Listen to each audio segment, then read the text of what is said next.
সিলেটের জাফলংয়ে নিখোঁজ হওয়ার ৪ ঘণ্টা পর রমিজ উদ্দিন বয়স ৫৫ নামের এক পর্যটকের মরদেহ উদ্ধার করা হয়েছে। নিহত রমিজ উদ্দিন মানিকগঞ্জের দলাই গ্রামের বিন্দু মিয়ার ছেলে। শুক্রবার ২৫ আগস্ট বিকাল ৫টার দিকে গোয়াইনঘাট থানা পুলিশ, ট্যুরিস্ট পুলিশ ও স্থানীয়দের প্রচেষ্টায় জাফলং ডাউকি নদী থেকে তার মরদেহ উদ্ধার করা হয়। এদিন দুপুরে জাফলংয়ের ডাউকি নদীর 0 পয়েন্ট এলাকায় গোসল করতে গিয়ে স্রোতের টানে তলিয়ে গিয়ে ওই পর্যটক নিখোঁজ হন। পুলিশ ও স্থানীয় সূত্রে জানা যায়, রমিজ উদ্দিন সহ তার এলাকার ৫০ জনের একটি গ্রুপ শুক্রবার সকালে জাফলংয়ে বেড়াতে আসেন।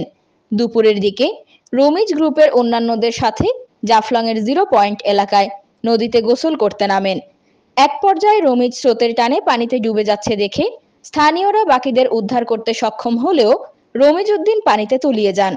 রমিজ উদ্দিনের সাথে আসা লুৎফুর উদ্দিন জানান, রমিজ সহ গ্রুপের অন্যান্যরা গোসল করার জন্য পানিতে নামলে স্রোতের টানে রমিজ পানিতে তলিয়ে যায়।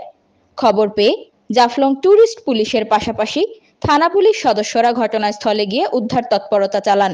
ঘটনার সত্যতা নিশ্চিত করে জাফলং ট্যুরিস্ট পুলিশের ইনচার্জ ওসি মোহাম্মদ রতন শেখ জানান, পুলিশ ও স্থানীয়দের সমন্বয়ে উদ্ধার অভিযান চালানো হয়েছে।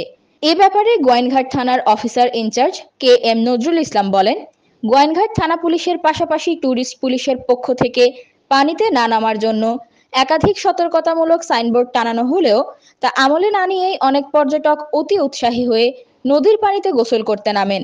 এতে করেই বিভিন্ন সময় অনাকাঙ্ক্ষিত দুর্ঘটনাগুলো ঘটে। গ্রুপের সাথে গোসল করতে গিয়ে রমিজ উদ্দিন নামের এক পর্যটক আজ দুপুরের দিকে নিখোঁজ হয়েছিলেন। গোয়াইনঘাট থানা পুলিশ, ট্যুরিস্ট পুলিশ ও স্থানীয় সহযোগিতায় বিকাল ৫টার দিকে জাফলং ডাউকি নদী থেকে তার মরদেহ উদ্ধার করা হয়।